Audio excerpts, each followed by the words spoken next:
There, look who I've tracked him down finally, which is so exciting. We're in Birmingham, we're at the NEC, we're celebrating the launch of the Invictus Games, which is happening this time next year. So excited, and you must be very excited. This was all your idea. I mean, how does it feel to be in Birmingham? I feel like it should have always been here. Yes, you're right. It should have always been here. Yeah. I am excited. Not as excited as you were, and still are. It's all right. You're very excitable, and I love that. Everyone loves that about you. Touch my neck. sorry. No, it's great. Like, Birmingham is the centre point where so many of the wounded soldiers came back through from Afghanistan, not just from the UK, but from all other nations as well. So this is a real homecoming for so many of them.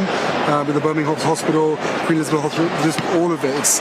It's quite a moving return for these guys. One of our guys who works at the foundation, Josh, went back and found his clinician who literally saved his life. Wow. He hadn't been back for 13 or 15 years. So being here back in Birmingham means a hell of a lot to most of these guys. I've been speaking to a lot of people actually, and their stories are just incredible, and all of them say we love Birmingham. We absolutely love it. Was that before or after you did the laser run?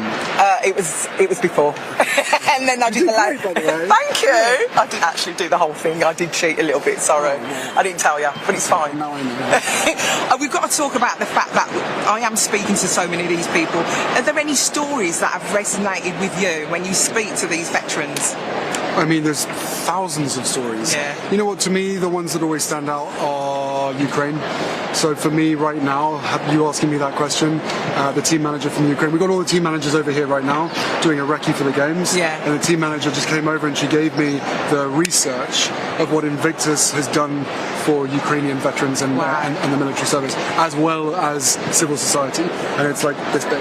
Wow. And I'm so grateful that we managed to get Ukraine as part of the Invictus community before this war started, because it's much harder to bring everything in and change perceptions for those wounded, injured and sick after the fact. But they've been with us for 10 years.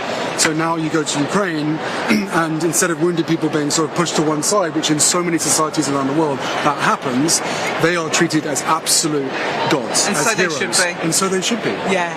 I mean, it's absolutely unbelievable when you look at it. Why do you think the Games has captured people's hearts so much? What do you think it is? The essence of it? Look, it is literally overcoming adversity, and I think that no matter who you are, where you are, whatever you've come up against, you can see those guys, one leg, no legs, no arm, whatever that's going on with the invisible injuries as well.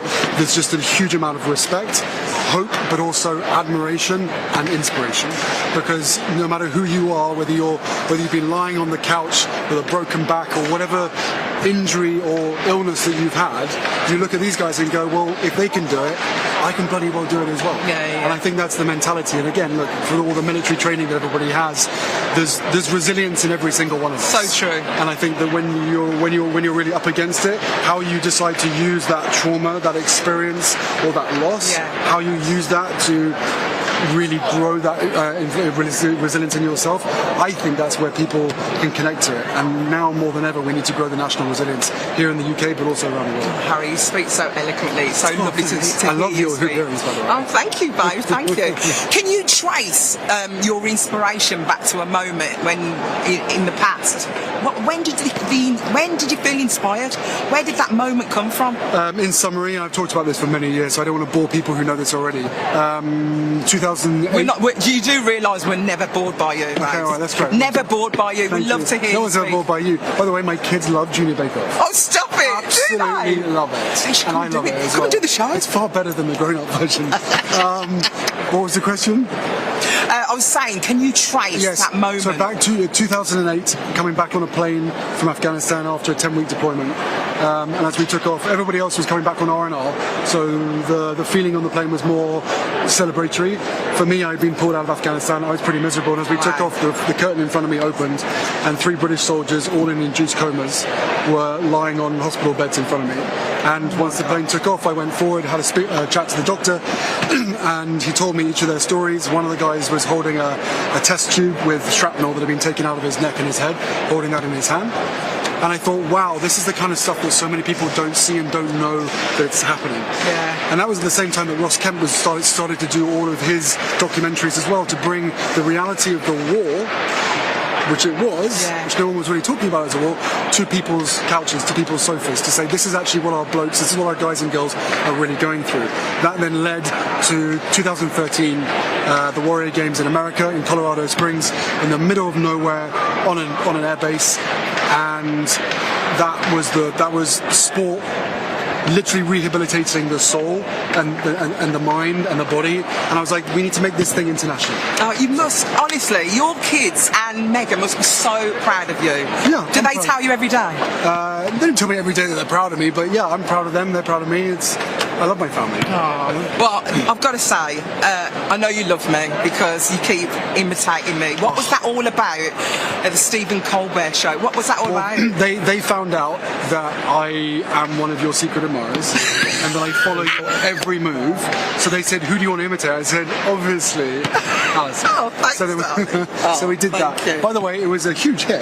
It was. It was a huge We need hit. to do another one before Okay, you go. We'll do another one. And obviously, I live in Birmingham. Are you going to come round with some ackee that and wasn't saltfish? obvious, but all right. I know my voice has changed and it's a lot more similar to yours.